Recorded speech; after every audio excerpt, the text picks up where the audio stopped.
Hello and welcome back to my channel. If you hear loud banging noises, it's thunder here. If you hear like movements on to the side, I apologize. That's my dogs.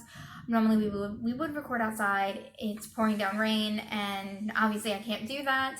And I would come up here by myself and record if it wasn't for the fact that my dogs are scared of the thunder. So I have them sedated over in the corner with me so they can still sit with mommy and I can still record.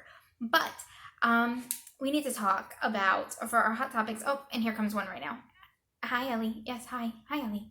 Hi. Hi. We're about to talk about a horrible subject. Why not have a dog with us? But today's discussion for our hot topics is going to be on the judge from New Jersey deciding not to charge, they're calling him GMC and they're calling the victim Mary. So we're going to do that. Deciding not to charge GMC with rape.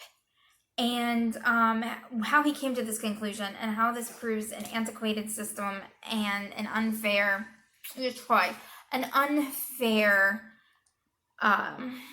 unfair system in general. How if this had been a kid from a poor neighborhood or a kid of color, how he would have been charged, how he is essentially blaming the victim for this, and how if you are not a rich white male, you are not worth this judge's time, in my opinion. This is just my opinion, and I tend to stick it where it doesn't belong. So let's jump into it. Okay, so let's tell the story how the alleged rape happened.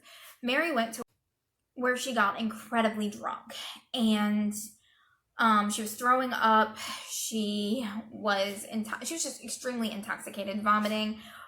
His friends went to go check on her after the alleged assault, but she was incredibly drunk, and GMC decided to take advantage of that and led her down to the basement, where he pushed a foosball table in front of the door so people couldn't get in and she couldn't get out, and he sexually assaulted this young woman.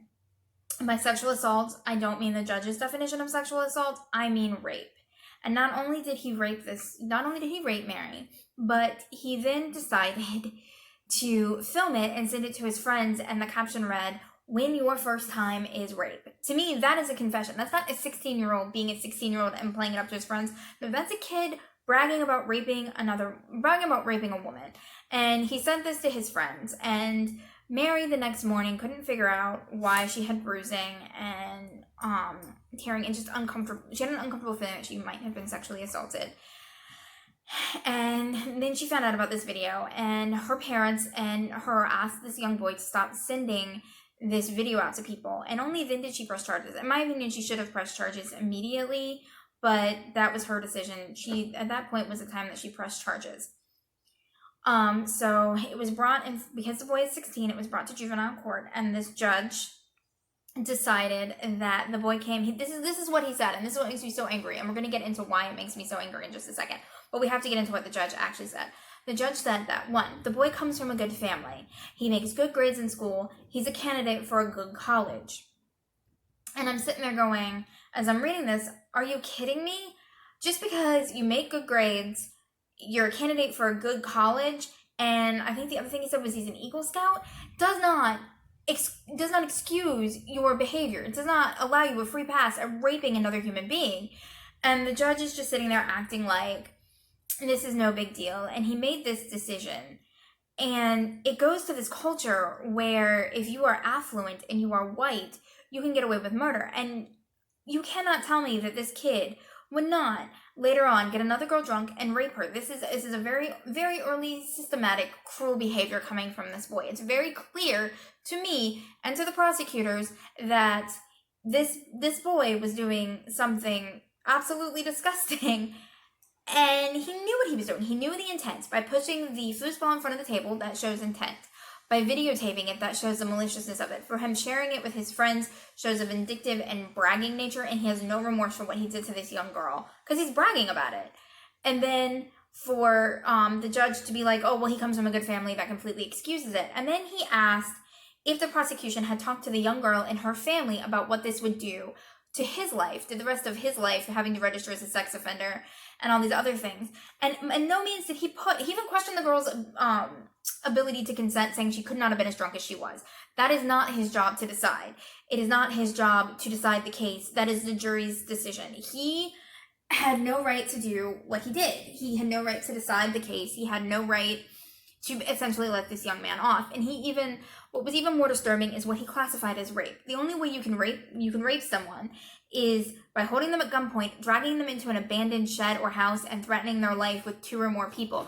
So every woman that's ever been date raped, every woman who's ever been sexually assaulted by her husband, any woman who has been sexually assaulted by a friend can't be raped, because it's not rape unless it's done by a stranger at gunpoint and he beats you and threatens your life. And it's mind-boggling how anyone on the bench could think this, how anyone could consider this okay. So luckily, the judge did not get to keep his ruling. It was taken to the appeals court, and this young man will be tried as an adult. He will have to face what he does. Now, will a jury see his good grades and his ability to get into college as something that is a problem? Possibly. Are we going to run into another judge that decides to give him, like they did in the case with the swimmer, and they give him like 6 months? Probably. There's a totally different justice system for rich white men, especially when it comes to sexual assault to women. It is not okay. We should absolutely be standing up to it. And I want to be very, very clear, because I don't think in this day and age I should have to educate anyone on what consent is. But if a person is too drunk to consent, if you drug them, if you force yourselves on them and they tell you no and you still continue, and everything that the judge described as rape, those are all rape. It is not just one classification of rape. The woman or person that is sexually assaulted, it is never their fault. Rape is, and I cannot believe I have to have this discussion because they're literally in the comment section saying that rape it's about sex. No, it is about power and control and taking something from the person that you are assaulting. It is not about sex. It is not about whether she's pretty or she's fat or what she's wearing or any of that or what he is, because there is a large chunk of men that get sexually assaulted that are ignored in society because you can't, that's a whole different subject for a different day. But consent. If it is non-consensual in any way, shape, or form, that is rape. She did not consent. She definitely did not consent to be videotaping. She asked this guy to stop sending out this videotape of her. He shows a clear intent of being malicious. He shows a clear intent of pre-thought. Pushing the foosball table in front of the door is pre-thought so that she cannot get out. Showing the video afterwards shows a lack of remorse. He's a sexual predator, and to allow him to get away with it, then there will be more victims down the road.